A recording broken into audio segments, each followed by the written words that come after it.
Swaranjali music group के सुर साधकों ने रविवार शाम को सेक्टर 14 स्थित तारा संस्थान के वृद्धाश्रम में अपनी स्वर लहरियां बिखेर कर 3 घंटे तक लगभग 90 वृद्धजनों का भरपूर मनोरंजन किया। स्वरांजलि के संस्थापक विकास स्वर्णकार और सह संस्थापक योगेश उपाध्याय ने बताया कि सेक्टर 14 में वृद्धाश्रम की जानकारी होने पर उनके द्वारा आश्रम के प्रबंधक श्री सतीश कलाल से संपर्क किया गया और उन्होंने वृद्धजनों के मनोरंजन हेतु संगीतमय कार्यक्रम प्रस्तुत करने का आग्रह किया, जिसे खुशी खुशी स्वीकार किया जाकर रविवार को ग्रुप के गायकों को आमंत्रित किया गया। ग्रुप के कलाकारों ने लगभग 3 घंटे की प्रस्तुतियों में समस्त वृद्धजनों को मंत्रमुग्ध कर दिया, यहाँ तक कि उम्रदराज लोगों को नाचने पर मजबूर कर दिया।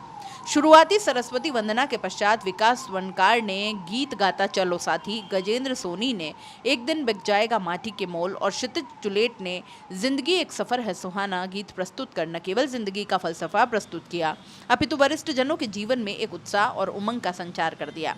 इसके पश्चात योगेश उपाध्याय ने दर्द दिल दर्द जिगर, मोहन सोनी ने लिखे जो खत तुझे, नेहा वैष्णव ने ये गलियां ये चौबारा, मनीषा दवे ने हमें और जीने की चाहत न होती और प्रीति माथुर ने गापुच गम गम जैसे गाने प्रस्तुत कर वृद्ध जनों को उनके जमाने की यादें ताज़ा करवा दी। आश्रम के प्रबंधक सतीश कलाल ने बताया कि वृद्धजनों के लिए संगीत म्यूजिक थेरेपी का काम करती है और इससे उनके जीवन में एक नए उत्साह और उमंग का संचार होता है। इस आश्रम में लगभग 125 लोग आश्रय लिए हुए हैं, जिनके जीवन में ऊर्जा लाने के लिए इस प्रकार का आयोजन किया गया। इसके पश्चात युगल गानों के दूसरे दौर में मोहन सोनी और नेहा वैष्णव ने ना कजरे की धार, योगेश उपाध्याय और मनीषा दवे ने मैं दुनिया भुला दूंगा, विकास सोनी और नेहा वैष्णव ने शोखियों में गोला जाए, प्रीति माथुर और क्षितिज चुलेट ने जब कोई बात बिगड़ जाए जैसे युगल गाने गाकर उपस्थित लोगों को तालियां बजाने पर मजबूर कर दिया। इस अवसर पर सेवानिवृत्त तहसीलदार मोहन सोनी ने बताया कि बुजुर्गगण न केवल नींव के पत्थर होते हैं, बल्कि अपने अनुभव, ज्ञान और मार्गदर्शन से परिवार को सही राह दिखाते हैं।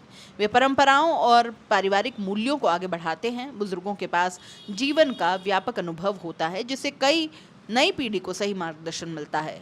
बहुत बदकिस्मत होते हैं वो लोग जो अपने ही माता पिता की छत्र छाया से वंचित हो जाते हैं। अंतिम दौर में विकास सोनी ने मैं जट यमला पगला दीवाना जैसे गाने गाए और ऐसे बहुत सारे भजन भी प्रस्तुत किए। इनसे जो आत्मिक शांति है उसका आत्मबोध करवाया गया। कार्यक्रम के अंत में स्वरांजलि ग्रुप के गायकों ने और समस्त वृद्धजनों ने मिलकर चलते चलते मेरे ये गीत याद रखना गाकर माहौल को हमेशा हमेशा के लिए यादगार बना दिया। आश्रम के बुजुर्ग इस कार्यक्रम से बहुत ज़्यादा उत्साहित और प्रफुल्लित दिखे।